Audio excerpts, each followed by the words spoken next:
Hello friends, I am Murali from CIMAGE college and मेरी इस file system की कंटिन्यूअस वीडियो सीरीज में मैंने अपनी लास्ट वीडियो जो बनाई थी वो थी स्टोरेज मैनेजमेंट को लेकर के कि उस स्टोरेज मैनेजमेंट में मैं पार्टीशन कैसे क्रिएट कर सकता हूँ एंड उसमें डिफरेंट फाइल सिस्टम का क्या यूटिलाइजेशन है।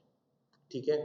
अब कई बार ऐसा आता है कि हम चीज़ें कमांड लाइन से भी कर सकते हैं, तो आज की मेरी ये जो वीडियो है वो कमांड लाइन के थ्रू स्टोरेज को मैनेज करने के लिए है। तो अगेन मैं आपको अपनी वर्चुअल मशीन का यूटिलाइजेशन कर रहा हूँ और मेरी वर्चुअल मशीन विंडोज 11 है एंड इस 11 पे जो मैंने इसी मशीन को मैंने अपने लास्ट वीडियो में भी यूटिलाइज किया था। तो लास्ट वीडियो में मैंने ग्राफिकली आपको पार्टीशन क्रिएट किया। तो मैं पहले तो आ जाऊं कि आप मेरा डिस्क मैनेजमेंट ये अगेन कमांड है, इसको मैं ओपन किए लेता हूं। ऑन ओपन करने के बाद आपको शो होगा कि हाँ ये मेरी दो वॉल्यूम, आपको अगर ख्याल हो तो मैंने यही दो पार्टीशंस बनाए थे मेरे फ्री यानी अनअलोकेटेड स्पेस में। इसमें से दो वॉल्यूम बनी थी ई और एफ। इसको अगर मैं यहाँ दिस पीसी में भी चेक करूँ तो दिस पीसी में भी शो होगा कि हाँ भैया इसमें जो है वो ये दो पार्टीशन है, बिल्कुल ब्लैंक है, नथिंग, कुछ भी नहीं डाला हुआ है इसमें। तो कोई डेटा नहीं है तो मैं बड़ी आसानी से सबसे पहले तो मैं इसे डिलीट कर दूं क्योंकि इसमें तो स्पेस कोई फ्री है ही नहीं। इसी बहाने आप एक बार डिलीट करना भी समझ जाएंगे। राइट क्लिक करें, डिलीट वॉल्यूम का ऑप्शन आ रहा है, मैंने जस्ट डिलीट कर दिया। पूछ रहा है कि भैया कहीं तुम्हारा डेटा लॉस ना हो जाए। हाँ तो नहीं, कुछ तो डेटा रखा ही नहीं। अगर रखा होता तो पहले इस डेटा को हम ट्रांसफर कर लेते। नाउ यस, इस तरीके से मेरा ये स्पेस फ्री हो गया और फिर मैं इस स्पेस को भी फ्री करता हूँ। राइट क्लिक, डिलीट वॉल्यूम, मैंने यस किया वापस से। तो ये भी अब ओवरऑल फिर हमारे पास में स्पेस आ गई 131.17 जीबी की स्पेस आ गई। अब जब इतनी स्पेस आ गई है तो अब इस स्पेस को हम कमांड लाइन के थ्रू कैसे मैनेज करें। ओके, तो सॉरी मैंने बाय मिस्टेक इसे मिनिमाइज कर दिया। ओके, अब कैसे मैनेज करें, तो इसके लिए हमें करना क्या है, कमांड प्रॉम्प्ट यानी सीएमडी को ओपन करना है। तो मैं सर्च में सीएमडी लिख रहा हूँ, डायरेक्ट भी रन पे सीएमडी लिख करके इसे ओपन कर सकते हैं, बट मैंने लिखा सीएमडी। थोड़ी सी लगता है मशीन स्लो हो गई। एनीवे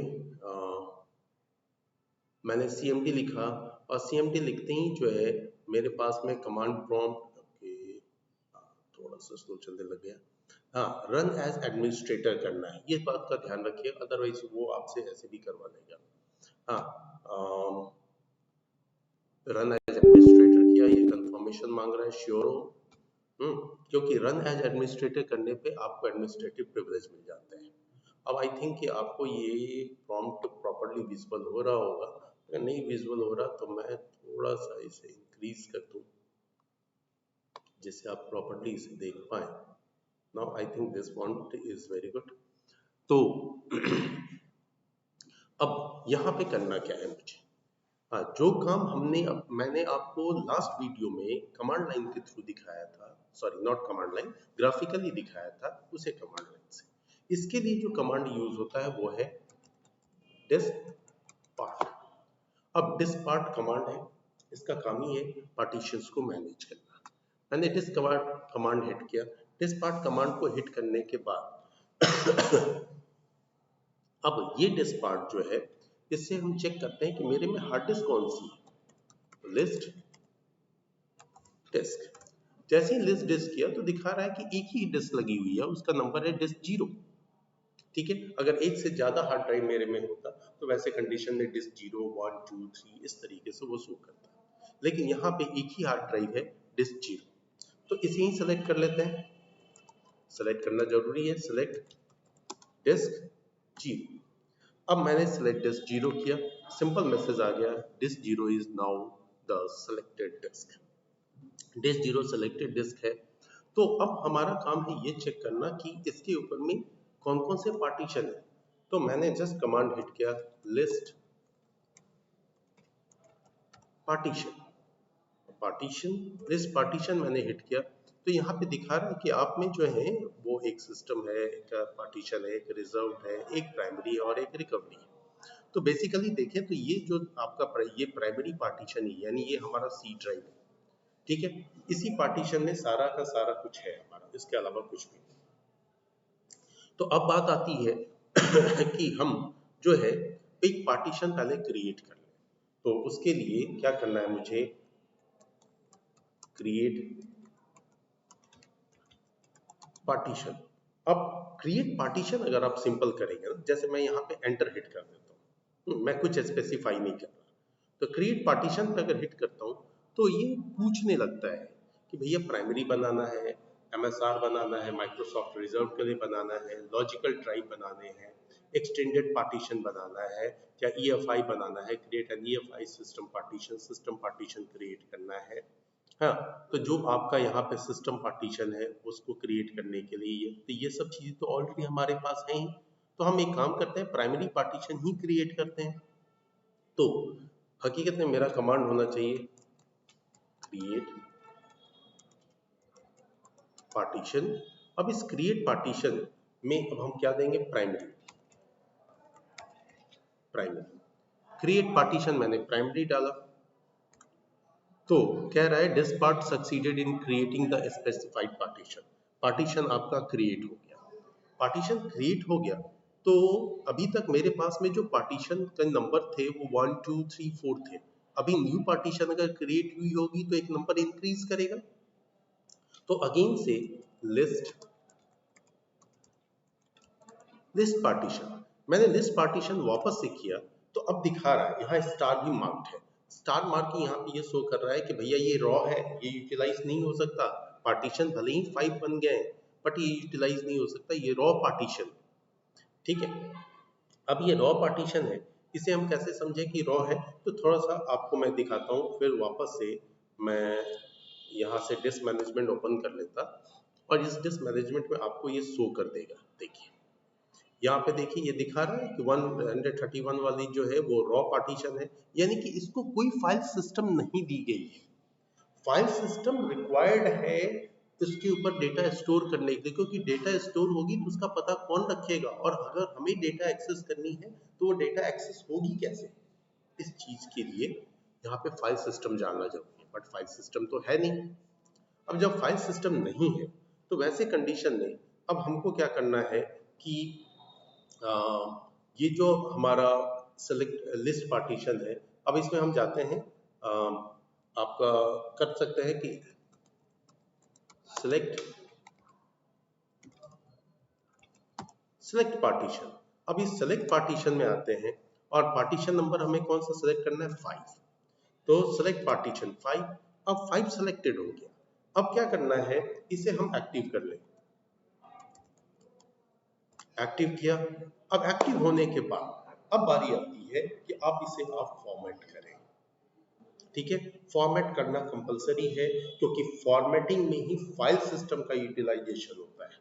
ठीक है, अब यहाँ पे मैं लिखता हूँ कमांड फॉर्मेट और उसके बाद में फाइल सिस्टम डालता हूँ। अब फाइल सिस्टम में मेरे पास में यहाँ पे डिफरेंट जो ऑप्शंस हमने पढ़े हैं, हम FAT32 डाल सकते हैं, NTFS डाल सकते हैं, EXFAT डाल सकते हैं, जो आपका विंडोज सपोर्ट करता है। लेकिन हम यहाँ पे REFS नहीं यूज कर सकते क्योंकि REFS भी मैंने आपको अपने वीडियोस में बताए हैं तो वो REFS फाइल सिस्टम जो है वो यूटिलाइज होती है सिर्फ सर्वर में, यानी कि Windows 12, Windows 16, Windows 19, Windows server 2022, ये मैं जो बोल रहा हूँ विंडोज 12 यहीं से इंट्रोड्यूस हुआ था REFS। तो यहाँ तो Windows server 2012, Windows server 2016, Windows server 2019, Windows server 2022, ये सारे सर्वर ऑपरेटिंग सिस्टम्स हैं। तो इन सर्वर ऑपरेटिंग सिस्टम पे REFS यूज होता है। तो हम यहाँ पे 3 यूज कर सकते हैं। क्या क्या, क्योंकि ये क्लाइंट ऑपरेटिंग सिस्टम है, विंडोज 11 है, तो या तो हम FAT32 यूज कर सकते हैं। लेकिन FAT32 भी तभी यूज करेंगे जब हमारे पार्टीशन का साइज जो है 40 GB या उससे कम हो। लेकिन यहाँ तो 139 GB है, इसलिए हम FAT32 यूज कर नहीं सकते। तो क्या यूज करेंगे, या तो NTFS या EXFAT। ठीक है, एक्चुअली तो मैं NTFS यूज करता, NTFS यूज कर लिया मैंने अपना। एंड इसके बाद यहाँ पे डाल देता हूँ क्विक। क्विक डालूंगा तो फटाफट हो जाएगा, otherwise it will take time. तो मैंने डाला क्विक। जैसे ही क्विक डाला, फट से कंप्लीट हो गया और बता रहा है this part successfully formatted the volume. चलो भाई, फॉर्मेटेड तो हो गई, बात तो सही है, 100% कंप्लीट। लेकिन इस फॉर्मेटेड पार्टीशन का यूटिलाइजेशन कैसे होगा जब तक कि इसको कोई माउंट पॉइंट ना मिले। अब माउंट पॉइंट ना मिले कहने का मतलब इसको कोई लेटर असाइन ना हो, अदरवाइज कैसे रिप्रेजेंट करेगा ये डेटा को, पाथ कैसे डिफाइन होंगे। तो इसके लिए हम क्या करेंगे, असाइन। असाइन, इसको लेटर असाइन करना है, एक लेटर। लेटर कौन सा लेटर असाइन कर दें, तो कुछ भी ABCD में से जो यूटिलाइज ना हुआ हो उनमें से कोई भी एक लेटर। तो चलो कंफ्यूजन ना हो, मैंने सीधे जेड असाइन कर दिया। अब जैसे ही जेड असाइन करेंगे तो this part successfully assign the drive letter और माउंट पॉइंट। और यहाँ देखिए साइड में एक फ्लैश मैसेज भी आया है कि लोकल दिस जेड, हाँ आ गया जेड लेटर। फाइन। इस तरीके से हमने कमांड लाइन के हेल्प से बी पार्टीशन क्रिएट कर लिया, उसे फॉर्मेट कर दिया, उसे ड्राइव लेटर असाइन कर दिया। ये थोड़ा कॉम्प्लेक्स लगता है कमांड लाइन, बट क्या है कि बहुत कई बार एक्सपर्ट लेवल पे जाएंगे आप तो आपको कमांड लाइन की जरूरत होगी। फॉर एग्जाम्पल, आप अगर बात करते हैं कि मैंने किसी का सिस्टम एक्सेस कर लिया है अनइथिकली या इथिकली, जैसे ही बात करें, यानी कि सीधा सीधा बोलूं तो हैकिंग की बात करूं मैं, आपने एक्सेस कर लिया है, आप उसके सिस्टम में कुछ चेंजेस करना चाहते हैं, तो मोस्टली जो एक्सेसिंग होती है वो कमांड लाइन के थ्रू होती है। ठीक है, तो अगर कमांड लाइन के थ्रू एक्सेसिंग है तो आपको कमांड लाइन का प्रॉपर नॉलेज भी होना चाहिए, तब तो आप उसके सिस्टम में एक चेंज करेंगे, उसके अंदर एक नया पार्टीशन क्रिएट कर देंगे या क्रिएटेड पार्टीशन को डिलीट कर देंगे। ठीक है, तो मतलब जो इसके लिए आपके पास में कमांड की नॉलेज होनी चाहिए, कीबोर्ड पे आपकी टाइपिंग स्पीड अच्छी होनी चाहिए। ठीक है, फाइन। सो नाउ मैं अब यहाँ पे हो गया, लेकिन हाँ एक लास्ट लाइन कि भाई हमें ये भी पता तो हो कि ये हुआ भी कि नहीं हुआ। तो इसके लिए मैं वापस से diskmgmt.msc मैं ओपन किए देता हूँ डिस्क मैनेजमेंट, जिससे आप श्योर हो जाए। देखिए हमने जेड लेटर असाइन किया था, ये आपको ग्राफिकली भी शो हो रहा है। ग्राफिकल चीजें हमारे माइंड को ज्यादा फिट बैठती हैं, इसलिए मैं बार बार आपको ग्राफिकली भी आउटपुट दिखाता हूँ। But be expert in commands, command line expert level show करता है आपका। ठीक है, सो ये तरीका था मेरा आपको बताने का कि आखिर हम फाइल सिस्टम का यूटिलाइजेशन सिस्टम के स्टोरेज मैनेजमेंट में कैसे करते हैं। ठीक है, मेरी आगे की भी कुछ वीडियोस प्रैक्टिकल बेस्ड ही होंगी, so keep watching my videos regularly. मैं ग्रेजुअली क्लास लेक्चर की तरह आपको सारी चीज़ें समझाऊंगा। एंड आपको अगर मेरी वीडियो अच्छी लगती है तो प्लीज़ एक बार लाइक करें एंड अपने फ्रेंड्स को भी इसे शेयर करें, देखें और अपने डे टू डे लाइफ में यूटिलाइज करें। सिर्फ देख के छोड़ देंगे नहीं होगा, यूटिलाइज करें। अगर आपको अपने सिस्टम में कोई चेंजेस करने में तकलीफ लगती है तो आप प्लीज़ इसे वर्चुअल प्लेटफॉर्म पे यूज़ करें बिंदास होकर के। So thank you very much.